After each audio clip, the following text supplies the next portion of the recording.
साच अर्थ में अंबेडकर जी के प्रति आपका भाव क्या है, ये मैं बताता। अंबेडकर जी को देश की पहली कैबिनेट से इस्तीफा क्यों दे दिया? अंबेडकर जी ने कई बार कहा कि अनुसूचित जातियों और जनजातियों से हुए व्यवहार से मैं असंतुष्ट हूं, सरकार की विदेश नीति से मैं असहमत हूं और आर्टिकल 370 से मैं असहमत हूं, इसलिए वो छोड़ना चाहते थे। उनको आश्वासन दिया गया, आश्वासन पूरा नहीं हुआ, उन्होंने इग्नोरेंस के चलते इस्तीफा दे दिया। और एक श्री BC रॉय ने पत्र लिखा कि अंबेडकर और राजा जी जैसे दो महानुभाव मंत्रिमंडल छोड़ेंगे तो क्या होगा। तो नेहरू जी ने उनको जवाब में लिखा है, राजा जी के जाने से तो थोड़ा बहुत नुकसान होगा, अंबेडकर के जाने से मंत्रिमंडल कमजोर नहीं होगा। मान्यवर, ये विचार जो खड़गे जी कह रहे हैं ना, क्या आपत्ति है? जिसका विरोध करते हो उसका वोट के लिए नाम देना है, कितना उचित है? क्योंकि अब अंबेडकर जी को मानने वाले पर्याप्त संख्या में आ गए हैं, इसलिए आप अंबेडकर अंबेडकर कर रहे हो।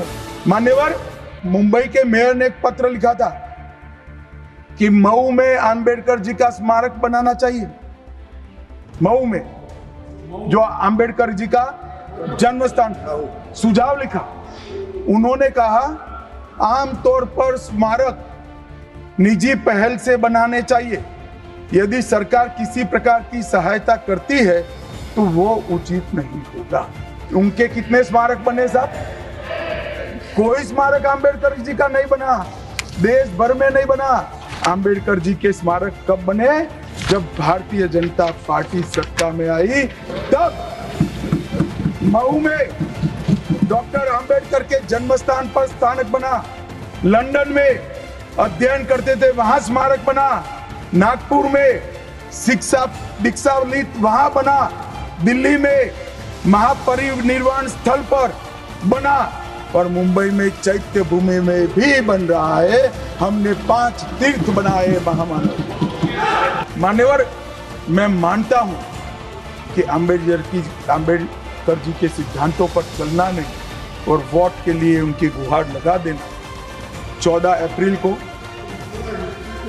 राष्ट्रीय समरसता दिवस घोषित किया हमने, 26 नवंबर को संविधान दिवस घोषित किया। उस वक्त भी इसका विरोध कांग्रेस के वरिष्ठ नेताओं ने किया। आपने जीते जी अंबेडकर जी का, बाबा साहब अंबेडकर भारत रत्न का हमेशा तिरस्कार किया, हमेशा उनको पीड़ित किया, चुनाव में हराने का काम किया। और आप लोग आजकल अंबेडकर जी का नाम लेते हैं, लेकिन आपने, जब आप सत्ता में थे और अंबेडकर जी जिंदा थे, तो आपने कभी भी उनकी बात नहीं मानी। स्वतंत्रता के बाद कांग्रेस ने इकोसिस्टम ऐसा बनाया कि देश का इतिहास सिर्फ और सिर्फ एक परिवार के इर्द गिर्द सिमट कर रह गया। और आप देखिए, दिल्ली में आजादी के बाद किसी महापुरुषों को याद करने के लिए कुछ जाना है, एक परिवार के सिवाय कोई स्मारक ही नहीं। ये हमारे आने के बाद बाबा साहब आंबेडकर का स्मारक है, वरना परिवार के सिवाय किसी को जगह ही नहीं। क्या इन लोगों ने देश के लिए जीवन नहीं खपाया? क्या इन्होंने देश को कुछ नहीं दिया? बाबा साहब आंबेडकर तो भारतीय जनता पार्टी के मेंबर नहीं थे। बाबा साहब आंबेडकर भारत का भविष्य निर्माता थे, और ये हम सब का कर्ज है, जिसने कांग्रेस के इकोसिस्टम के आगे घुटने नहीं टेके। और ये बात सही है, जिन जिन लोगों ने कांग्रेस के इकोसिस्टम के आगे घुटने नहीं टेके, उसे किताबों तक जगह नहीं दी गई। साथियों, 1951 में कैबिनेट से इस्तीफा देने के बाद बाबा साहब ने 1952 में लोकसभा का आम चुनाव लड़ा। कांग्रेस ने उस समय न सिर्फ उनके खिलाफ अपना उम्मीदवार उतारा, बल्कि खुद नेहरू जी बाबा साहब को हराने के लिए उनके खिलाफ प्रचार करने के लिए पहुंच गए थे। कांग्रेस द्वारा पूरी शक्ति लगाने की वजह से बाबा साहब को हार का अपमान सहना पड़ा। इसके बाद उन्होंने 1953 में भंडारा सीट से लोकसभा का उपचुनाव लड़ा।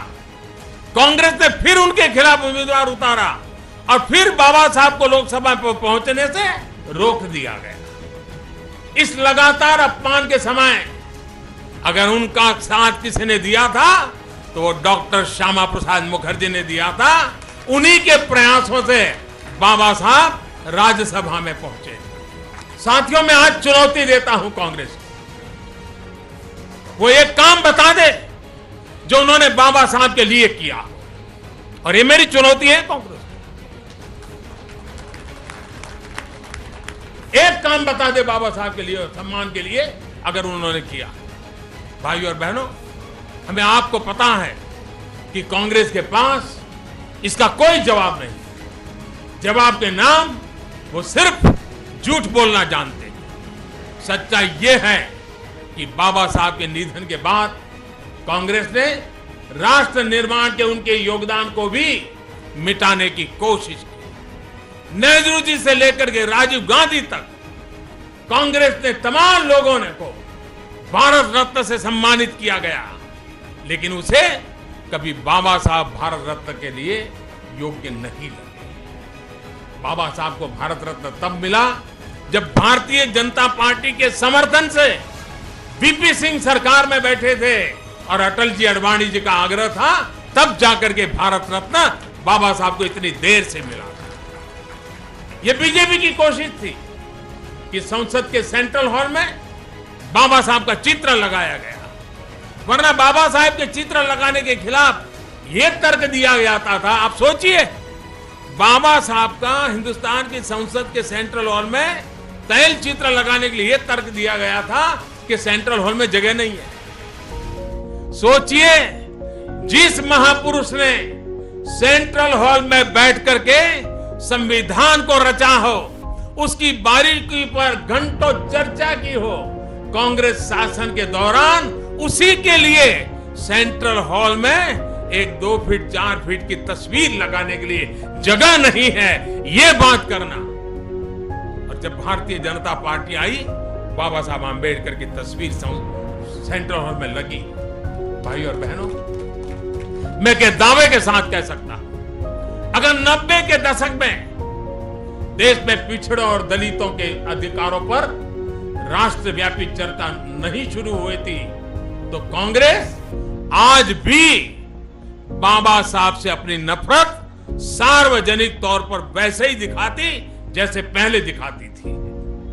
ये उनकी मजबूरी है।